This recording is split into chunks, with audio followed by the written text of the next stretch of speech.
poner que el dólar está a 10 para que me salgan las cuentas, ¿no? Pero como 30 millones de dólares. Yo lo he incrementado sustancialmente. De hecho, este año 2010, con todo y la crisis del 2009, el ProArbol tiene un subsidio de más o menos 5,000 millones de pesos, que son 500 millones de dólares.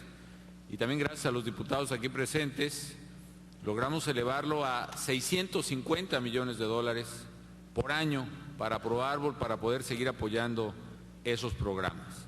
Y también en la parte de áreas naturales protegidas, usted sabe, nosotros cumplimos el año pasado la meta que nos habíamos propuesto al 2012.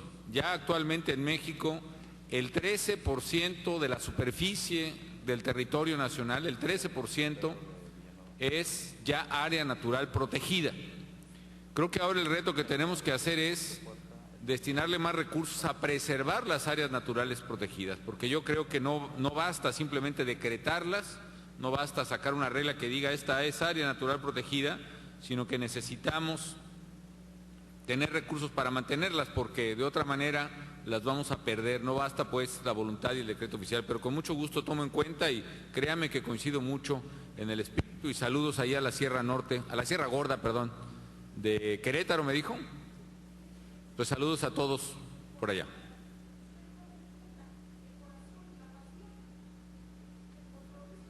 Que la sociedad civil lo voy a hacer capaz de generar. Con mucho gusto, señora, con mucho gusto.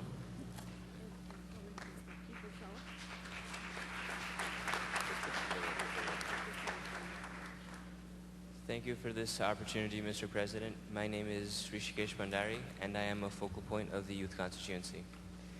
We have seen last year that no content could move forward unless the process leading to it is respectful of each individual party.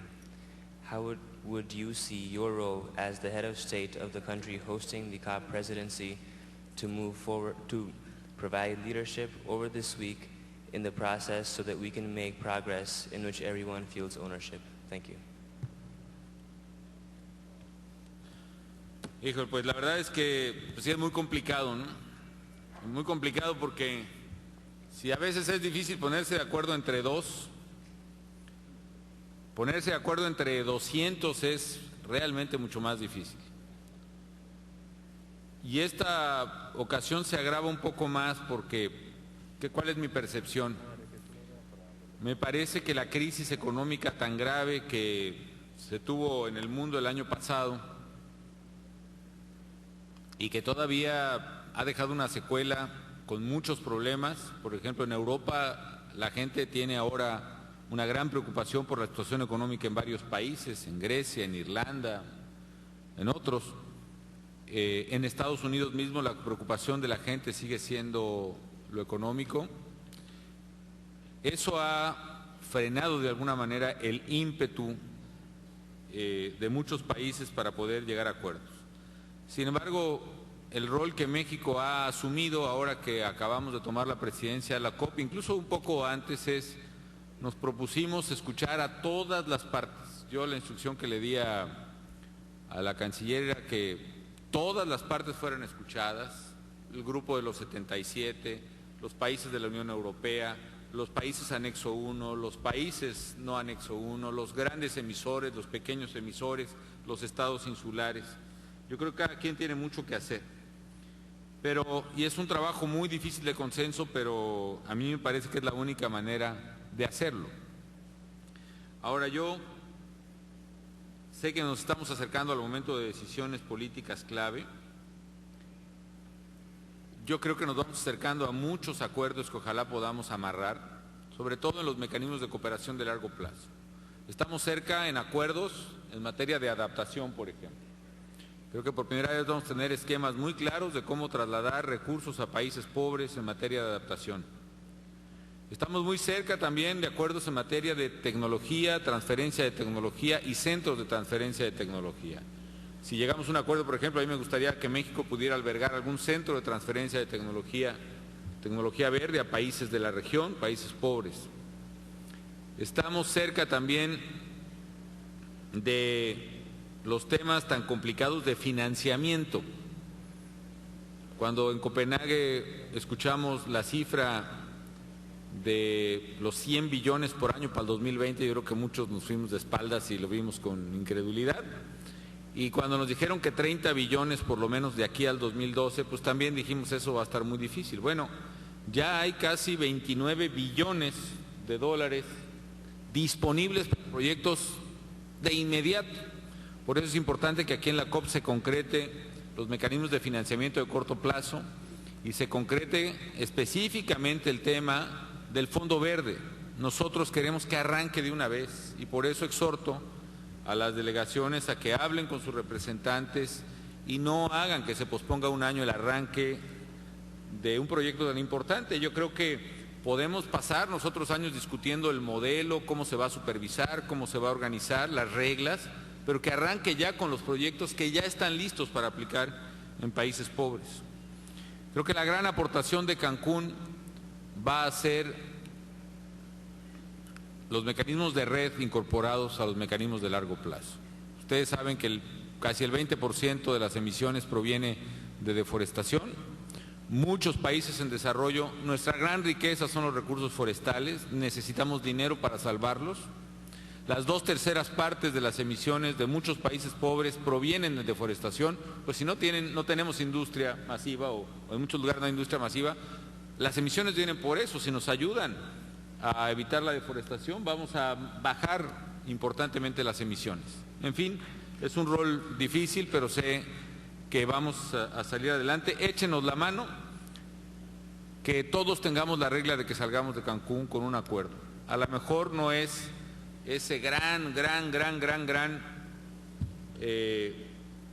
tratado que resuelva de una vez y para siempre los problemas de cambio climático. Yo, francamente, como veo las cosas, la realidad es que el ser humano tiene que enfrentarse a soluciones crecientes y siempre hay que dar un paso adelante cada vez que uno pueda dar un paso adelante. Ojalá podamos dar muchos pasos adelante en esta conferencia de las partes. Acá esta persona que está en la segunda fila del lado izquierdo, que estaba ahí desde hace rato. My name is Annette Fries. I'm from the Farmers Constituency. As representatives of different constituencies of the civil society, our interest in attending the conference is for the UNFCCC to move forward. What role do you see for observer organizations in helping the parties and political leaders in building trust among nations and bridging the gap between their respective negotiating positions towards a compromise acceptable to all? Thank you. Me dijo de qué organizaciones es usted. What organizations? Farmers. Bueno, el tema de agricultura siempre es complicado en el tema de cambio climático, pero me parece que yo creo que la tendencia debe ser orientarnos a agricultura sustentable. Yo creo que una buena parte de las emisiones también están precisamente en el uso agrícola, en el uso de fertilizantes inadecuadamente. En materia ganadera, por ejemplo, una parte de las emisiones de metano precisamente están ahí, y creo que hay proyectos y tecnologías que nos permitirían reducir las emisiones sin impedir, digamos, la necesaria, el otro desafío que tenemos que cumplir, que es el de dar alimentos al mundo. Todos los proyectos de biogás, las granjas de biogás, aquí en la península de Yucatán, por si alguien se quiere quedar unos días después de la conferencia, pueden visitar unas granjas de biogás, granjas productoras de cerdo, que ya estamos empleando el biogás para generar la electricidad de la propia granja, financiados por el gobierno. Y creo que el reto también es hacer conciliable la agricultura con mayor productividad, mayor tecnología que le dé mayor productividad, y frenar la tendencia que tuvo la agricultura mucho tiempo de competir y de erosionar o de quitar capas forestales importantes. En México cometimos un error durante décadas por ampliar los espacios a la agricultura. Incluso había dentro del gobierno hace 30 años una comisión de deforestación, una comisión de desmonte.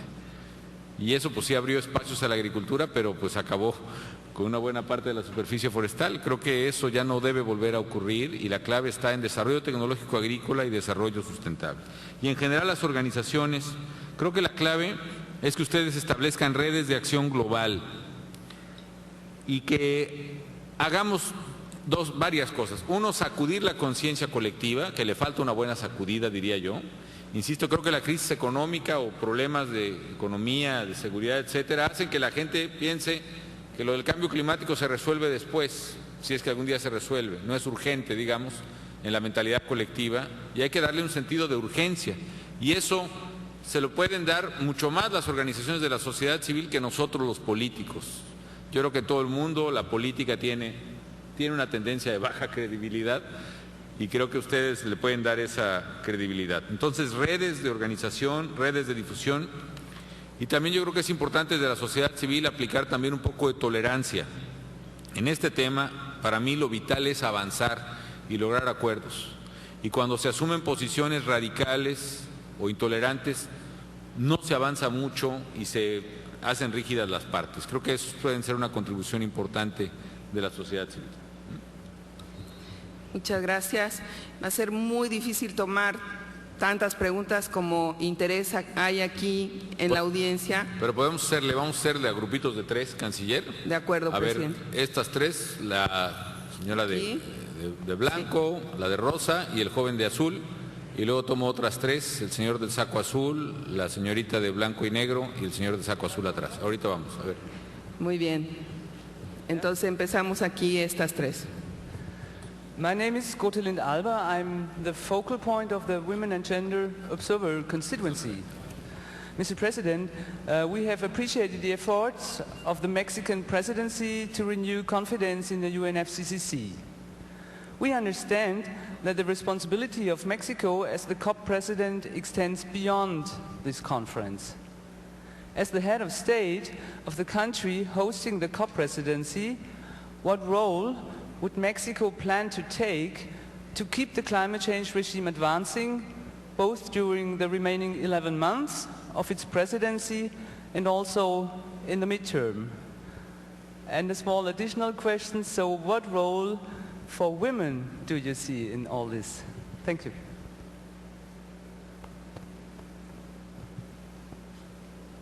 Bueno, efectivamente, al tomar la... perdón, sí, grupos de 3, perdón, sí. Ya me estaba acelerando, ¿no? Señor presidente, celebro muchísimo el que esté pensándose en la COP16, en todos estos trabajos a nivel mundial sobre cambio climático, en la postura relevante que tienen las organizaciones de la sociedad civil en el mundo y en este caso en México, así como los pueblos indígenas. Yo quiero dirigirme a ustedes específicamente como miembro del Consejo Técnico Consultivo de la Ley de Fomento de las Organizaciones de la Sociedad Civil en México. Le pedimos, señor presidente, que podamos entablar unas mesas de diálogo con usted para articular, aquí se encuentran varios compañeros míos del Consejo Técnico Consultivo, que aparte queremos estrecharle la mano y saludarlo personalmente, y queremos hacer un conducto así como se hacen mesas de trabajo hacia el sector empresarial en todos esos trabajos de cambio climático. Aquí existe ya un consejo técnico consultivo fuerte, firme, basado en la ley de fomento, representativo de México para trabajar en todos los temas concernientes a fomentar las actividades de la sociedad civil en el tema de cambio climático y en otros tantos. Aquí, Carlos, hay una semilla, hay muchas semillas, la sociedad civil, para que en la siguiente COP y en todos los trabajos podamos tener mayor articulación, la sociedad civil, los pueblos indígenas, como hoy se está proponiendo se construya. Muchas gracias. Gracias, Javier. Y una vez usted, sí. Buenas tardes, María Teresa Munguía Gil, también del Consejo Técnico Consultivo. Y bueno, reforzar un poco lo que decía la compañera del Consejo, pero también apuntalar la relevancia de que para poder establecer políticas públicas a nivel nacional es necesario no solo el diálogo, sino también el establecer análisis de vulnerabilidad que deban ser tomados en cuenta a partir de la participación de toda la sociedad civil. Hay muchos sectores de la sociedad civil y aun cuando se nos ha abierto la puerta para establecer este diálogo, este acercamiento, creemos que es necesario y vital el que existan mesas de negociación con los organismos representativos de esta actividad. Gracias. Gracias. A ver allá a mi amigo de la camiseta azul que le habíamos dicho hace rato. Sí.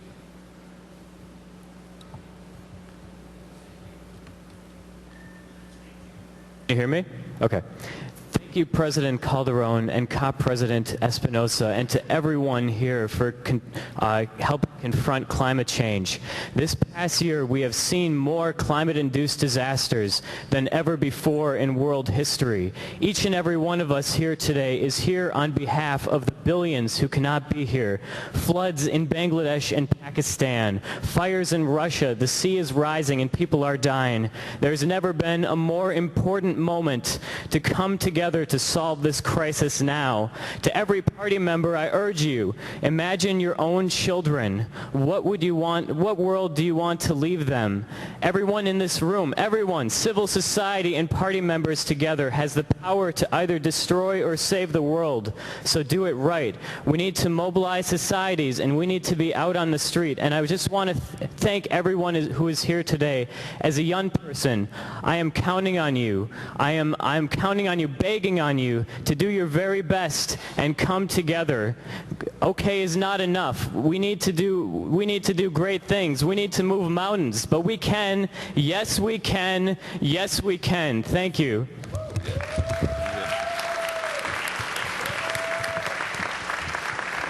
Muy bien.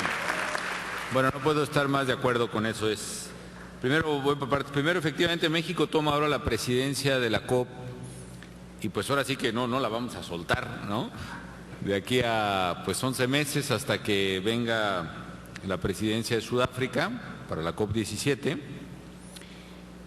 Y lo que vamos a hacer es, decía, seguir un proceso que ya iniciamos. En los meses previos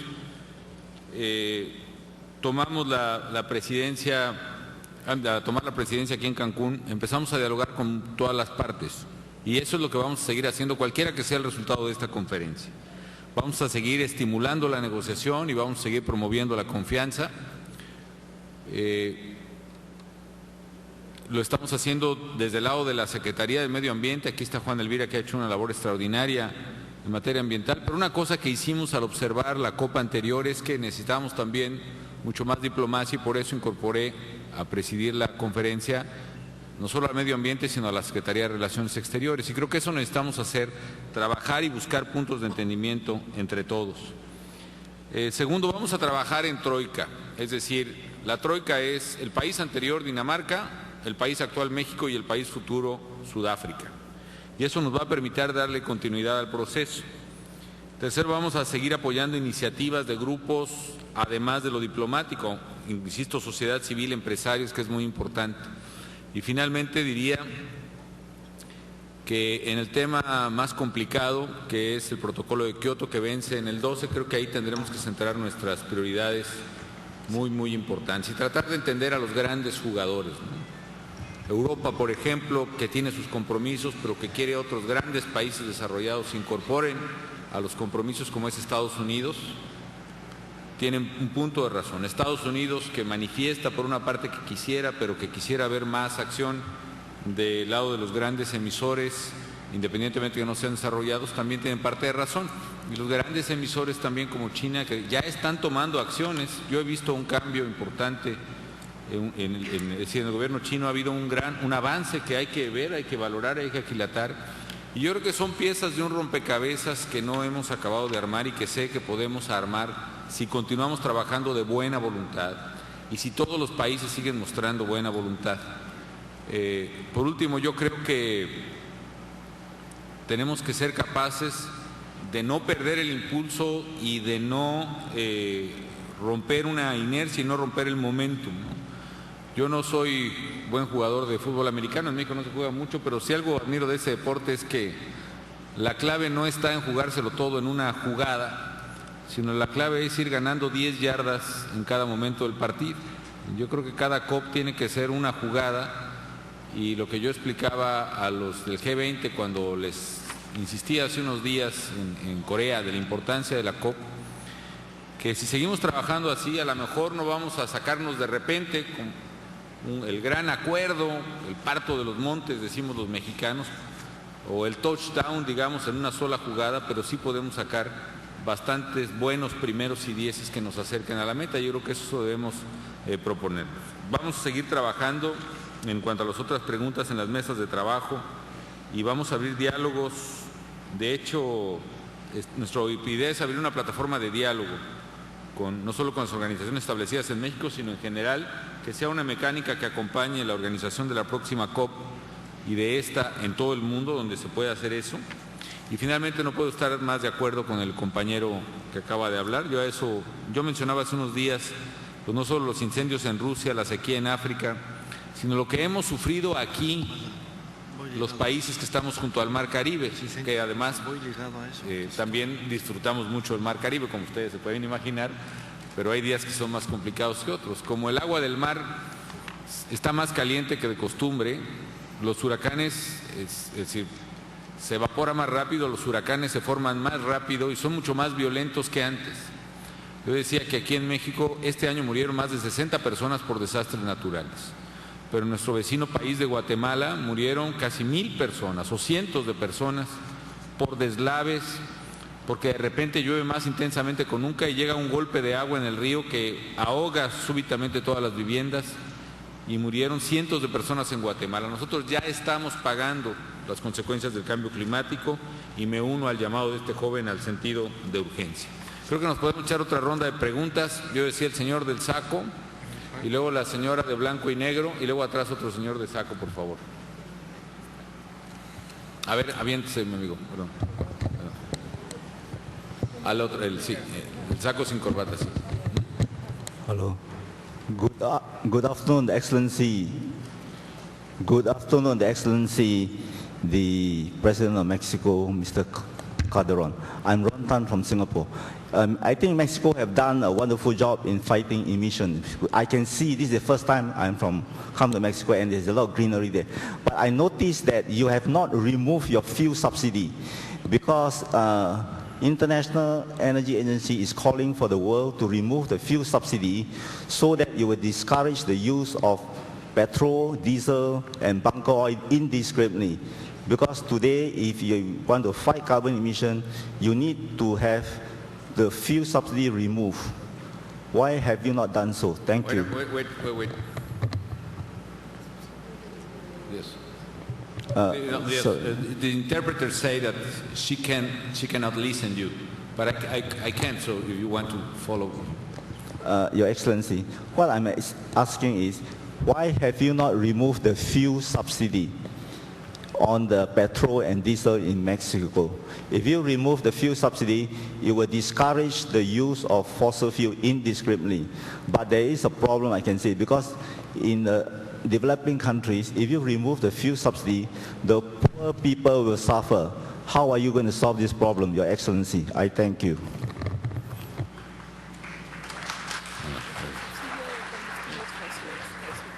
A ver, atrás de blanco y negro, decía yo. Sí. Ahí, mira. ¿Yo? Sí. Hola. Bueno, mi nombre es Andrea Alzaba y estoy con el proyecto de Adopta un negociador.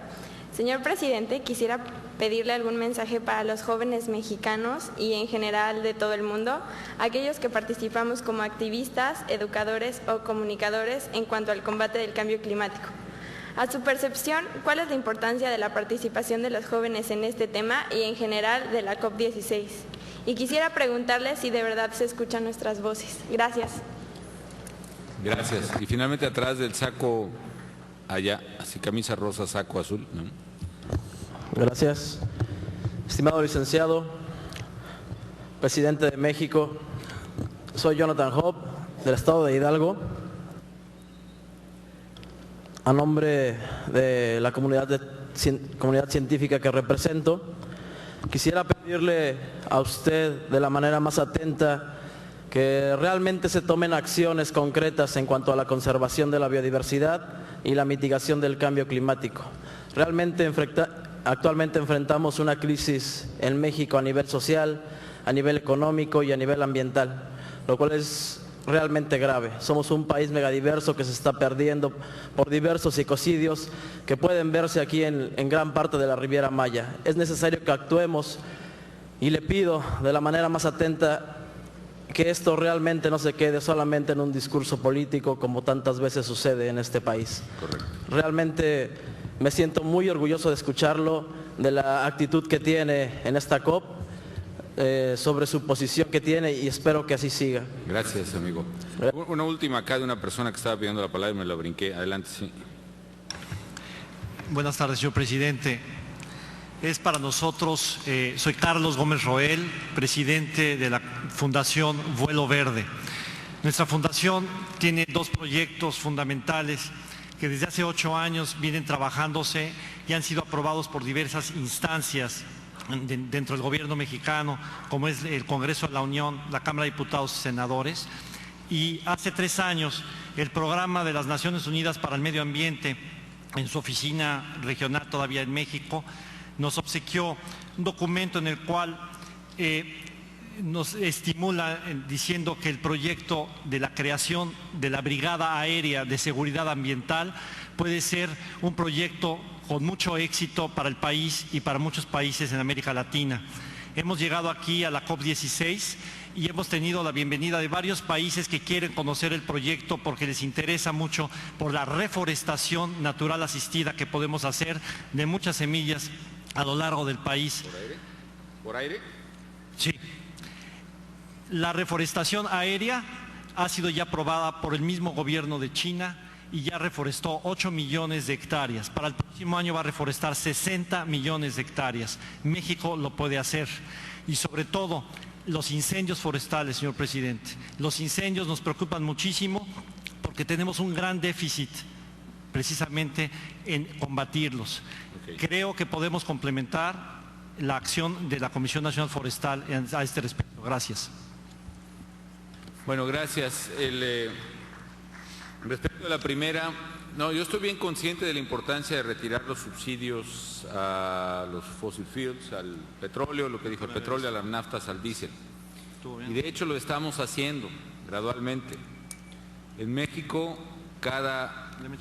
este año, además, déjeme decirle que con un costo político importante que yo estoy convencido que hay que afrontar.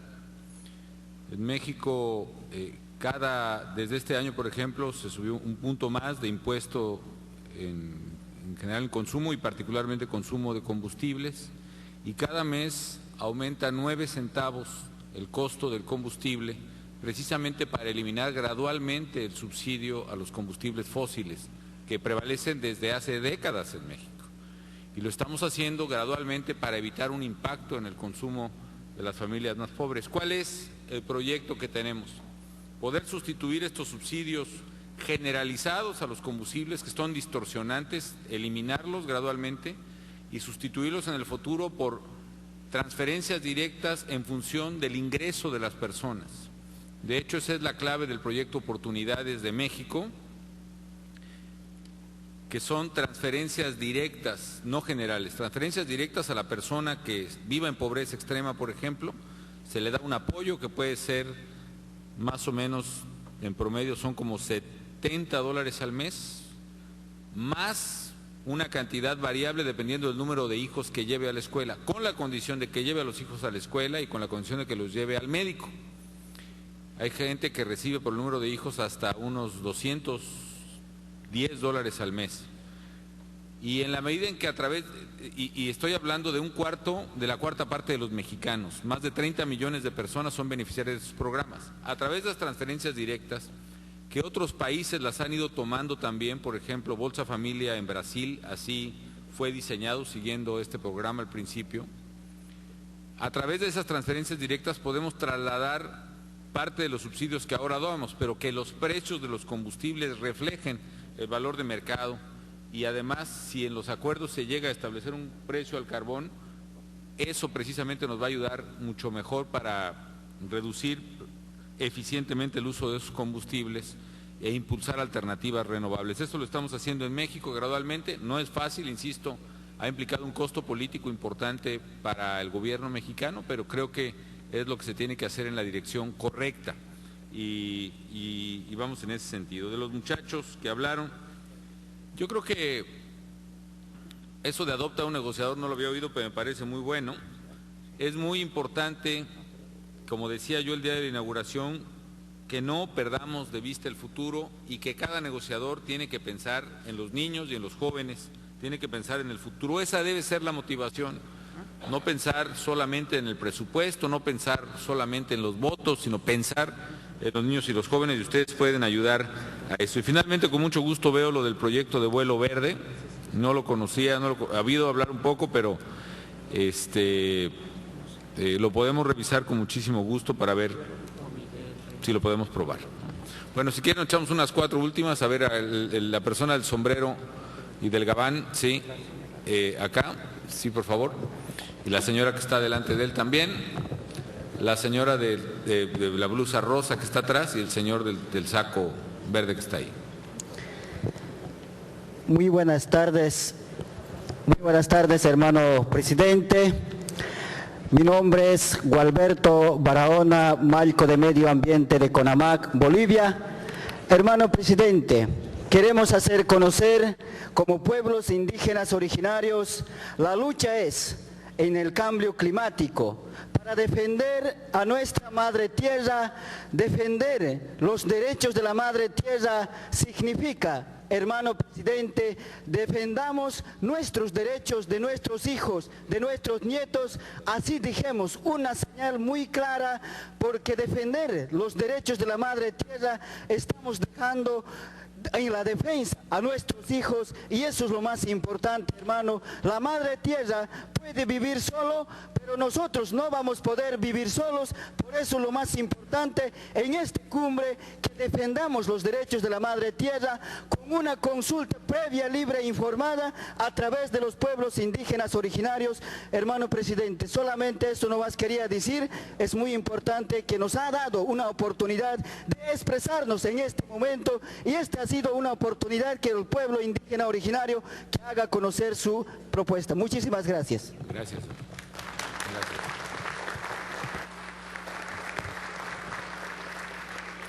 Ladies and gentlemen, human beings can live without energy, industry, and transportation, but we cannot live without air, land, food, ecosystem, and forest and ocean. And according to IPCC, the cause of climate change is from energy, industry, transportation, agriculture, and deforestation. But if we look at from the nature resources aspect, we found out that livestock industry has damaged 70% of the Amazon forest, and also they use up 70% of the arable land on earth and degraded every year 20%. And then they consume 1/3 of world grain, which can feed another 5 billion people, and also the ecosystem, 150,000 species extinct every year.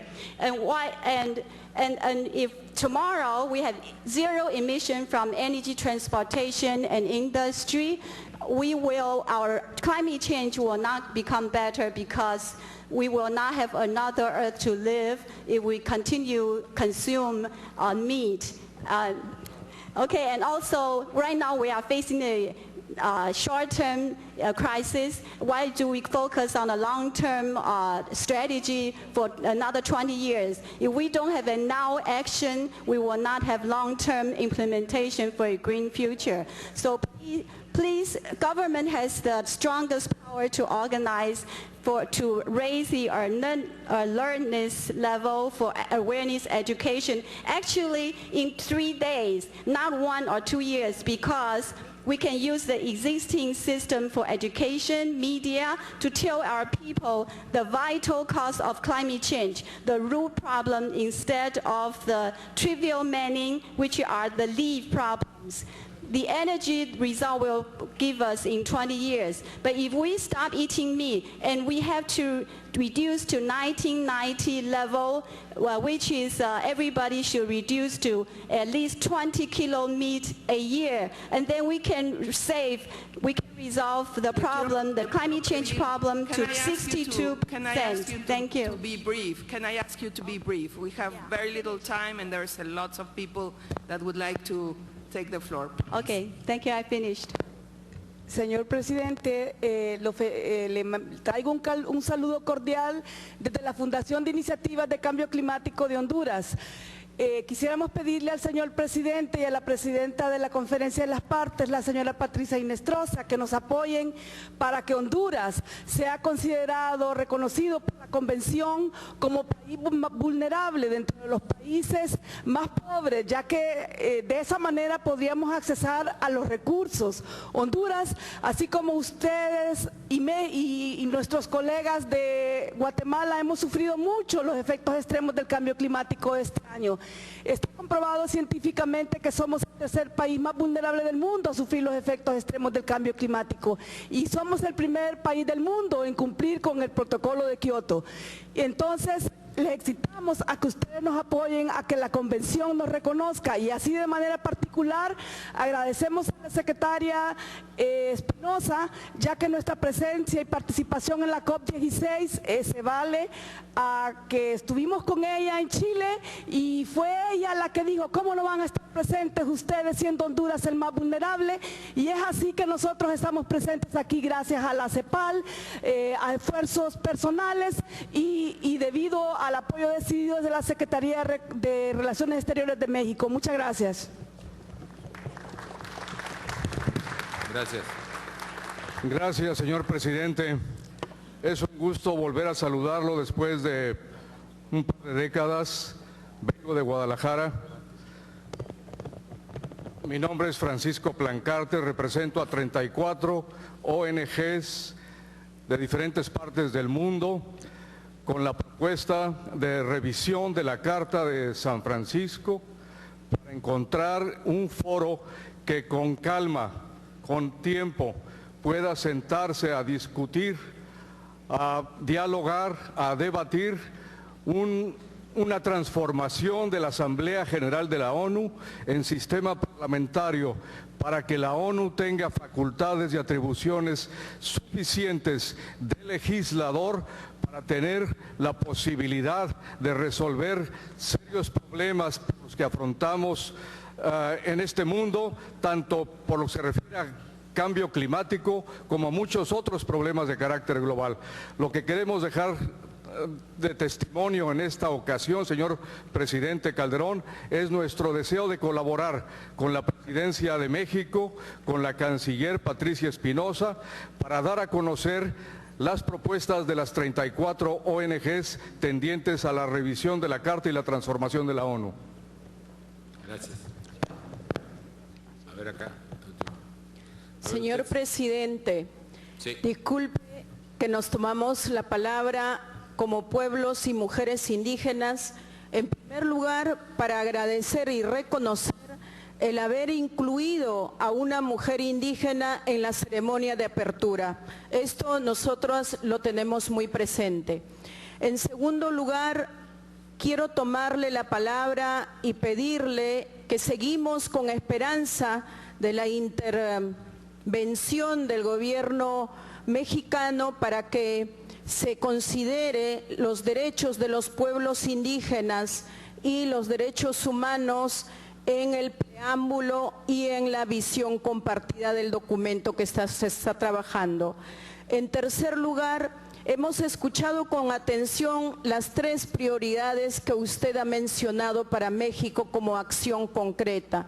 Nos gustaría saber si es que en esas prioridades están incluidas la participación de los pueblos indígenas, que sabemos que en México son más o menos 12 millones. Muchas gracias por esta oportunidad, señora presidenta y señor presidente.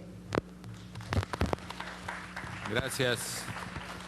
Bueno, una más y ya, a ver acá, la señorita exacto, de la blusa amarilla y el señor acá. Señor presidente Calderón, primero que nada, mi nombre es Vida Amor de Paz, yo soy de Guatemala, pero somos hermanos, nos unen muchas cosas, nos unen el sistema de arrecifes mesoamericanos, nos une la biosfera maya. Yo quiero preguntarle, yo estuve en el Polo Norte recientemente, en el centro del Polo Norte, y vi que ya están allá a 2.8 grados, a 3 grados más de temperatura, en lo que nosotros estamos a 0.7 grados más. ¿Qué qué países encuentra usted que son nuestros aliados? ¿O a quién cree usted que todavía, a quienes necesitamos convencer para que no rebasemos el 1 grados de temperatura? Porque eso significaría que ya no podemos bajar a 350 partes por millón de dióxido de carbono. Para mí ese es el punto medular de esta conferencia, de que no rebasemos, no lleguemos a más y no rebasemos el 1.5 grados de temperatura. ¿Quiénes cree usted, qué porcentaje de países, si no me quiere decir los nombres, pero qué porcentaje de países cree usted que podrían estar en esa línea del 1.5? Y si usted cree posible convencer al resto de países del mundo para que no lleguemos a eso, porque si llegamos, nuestros bosques tropicales de Centroamérica, los arrecifes van a quedar sin vida. Gracias. Finalmente, sí. Ahí usted mero, sí. Ahí hay un micrófono en su mesa, ¿no?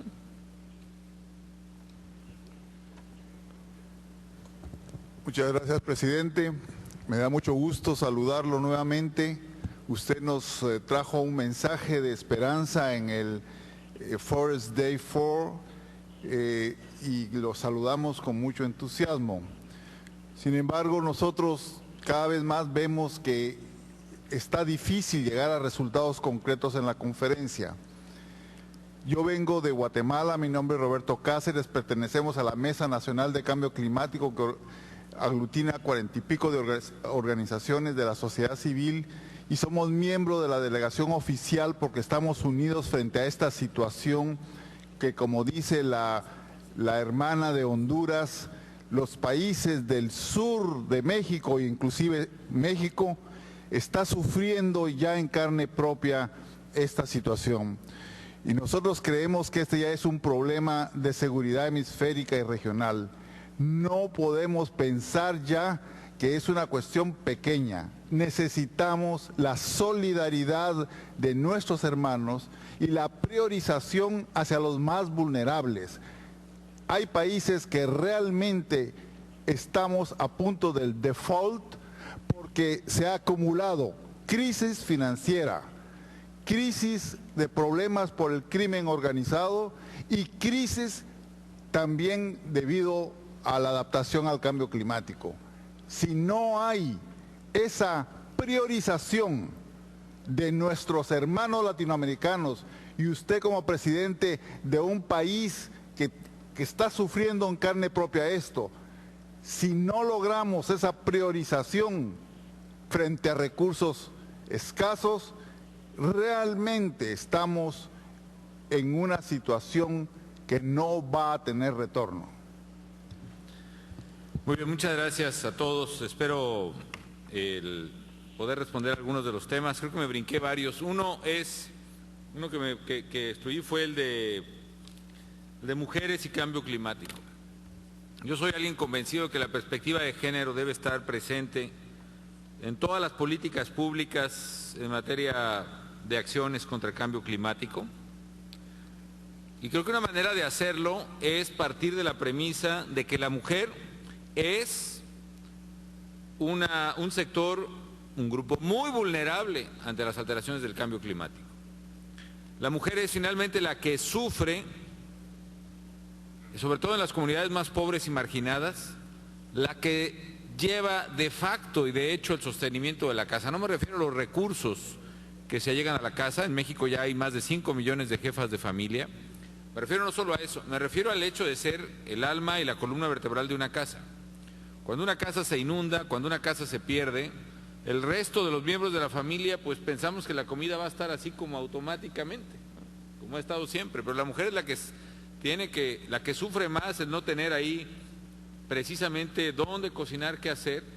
En México, por la migración sobre todo, hay un gran liderazgo de mujeres que a la vez de ser mamás son las que trabajan la parcela, son las líderes de la comunidad, son las que se encargan de los hijos en la escuela. Y precisamente este eje de familia, este eje de la sociedad tiene que ser visto así, la mujer como un grupo enormemente vulnerable y como un actor protagónico en la lucha contra el cambio climático.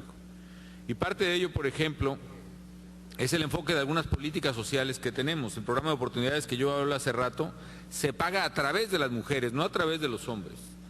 porque no es por nada, pero son las mujeres las que sabemos que van a llevar bien ese dinero a la comida de la familia, porque sabemos que son las que toman el liderazgo de la casa y porque sabemos que tienen, pues no sé, una vocación, una manera de ser de una gran responsabilidad, sin demérito de los caballeros, pero la verdad es que creo que gran parte de las acciones que debemos hacer es a través de las mujeres. El que Simona esta mujer Celtal, que oímos todos en la inauguración, haya hablado, habla de muchas mujeres en el campo, muchas mujeres indígenas, que son ellas las que toman la iniciativa, porque son ellas las que tienen muchas veces que conseguir la leña, son ellas las que tienen que hacer la comida y son ellas las que se dan verdadera cuenta del problema que tenemos encima. Y creo que la mujer tiene que ser el factor protagónico y de cambio en las comunidades, además así lo considero siempre. Tengo la fortuna de estar casado con una mujer muy comprometida, muy inteligente y muy guapa también, además muy querida, pero lo que he emprendido de ella es que en la medida en que la mujer participe más, este mundo va a ser más humano. Si la historia de la humanidad tuviera menos nombres masculinos, si tuviera más nombres femeninos, menos Julio César y Napoleones y Constantinos, etcétera, la historia hubiera sido más humana, estoy seguro de ello. Si tuviera la historia más nombres femeninos, la historia hubiera sido más humana de lo que ha sido terriblemente cruenta. Creo que en el cambio climático, en la medida que haya más mujeres involucradas, llegaremos más rápido. En cuanto a las comunidades indígenas, y agradezco mucho al hermano Gualberto el traer la voz de los indígenas de Bolivia. Quiero decirle que en los textos de negociación México ha impulsado que se incluya la referencia a los derechos de los pueblos indígenas, con un especial énfasis de que las políticas públicas que los afecten o que los impacten puedan ser objetos de consulta con las comunidades afectadas. México participó activamente en la conferencia de Cochabamba, por cierto, allá en Bolivia. Sabemos el énfasis que ustedes tienen y mantenemos una relación y queremos mantener una relación estrecha con las comunidades indígenas. Yo pienso que lo que hemos avanzado, como ustedes saben, tengo que decirles, amigos, que de los millones de hectáreas forestales que tenemos en México, son la mayoría propiedad de comunidades indígenas en el país. Entonces hay una relación cerradísima, bosques o selvas, comunidades indígenas, pobreza extrema. Y lo que tenemos que hacer es cambiar ese círculo terrible de miseria, indígenas, bosques, que se degradan por un círculo virtuoso. Mantener los bosques, enriquecer o darle ingreso a las comunidades indígenas y darles la dignidad y el reconocimiento que merecen. Y para eso tienen que ser los programas de servicios ambientales. Pero el éxito de estos programas ha sido posible, no tanto por el dinero que le aumentemos o no a los programas, sino porque la participación de las comunidades indígenas ha sido el factor crucial para poder comprometer responsablemente la salvación del bosque. Y pienso que es lo que se puede hacer en nuestros países en desarrollo y países pobres. Si nosotros tomamos medidas para bajar las emisiones de carbono en la industria, asomémonos a nuestros países pobres y no tenemos industria. Lo que tenemos son bosques que se queman o que se talan y eso hace emisiones. Y los bosques talados generan más pobreza. Y los pobres y los indígenas pobres son quienes más sufren. ¿Quién sufre más cuando se le acaba el agua al río? El indígena o la mujer indígena que tiene que caminar horas para traer agua de otro río. Ahí es donde debemos trabajar. Un último señalamiento a ello. Yo comparto la tesis, soy un convencido del tema, y comparto la tesis de que, bueno, pues es que en ese caso ni siquiera nos deberíamos proponer ni 2 ni 1,5 grados, al contrario, deberíamos proponernos que ya no se caliente más, ¿no? Pero la verdad es que traemos ya una tendencia en el mundo que no podemos parar fácilmente, y la discusión que tenemos a nivel global es esta meta de 2 grados, y comparto la tesis de los países insulares sobre todo. Me tocó estar con el presidente, primer ministro de Maldivas en Copenhague y discutimos muy fuertemente este tema con otros participantes. Yo también quiero la meta de 1,5 máximo, y si pudiéramos poner 1 o 0, pues mejor. pero hay una frase que no sé si existe en otros países, pero en México sí, que dice que lo mejor es enemigo de lo bueno. Y resulta que por defender una tesis más baja, podemos dar el pretexto ideal para que no haya acuerdo ni siquiera en ese tema. Y yo quiero advertirles a todos, a los hermanos indígenas y a todos los que creemos que tenemos que ir más allá, que hay quizá jugadores, actores relevantes en la política contra el cambio climático, que a lo mejor lo que más les gustaría es ver pospuestos otra vez los compromisos y el dinero que tienen que poner por delante. Y la mejor manera de decir, pues me espero al año que entra a Sudáfrica para empezar a poner mi lana, es decir, bueno, pues estaban exigiendo una meta que yo no puedo aceptar, 1,5, yo estaba dispuesto a aceptar 2, pero como era 1,5 o nada, pues entonces no hay acuerdo y nos vemos el año que entra.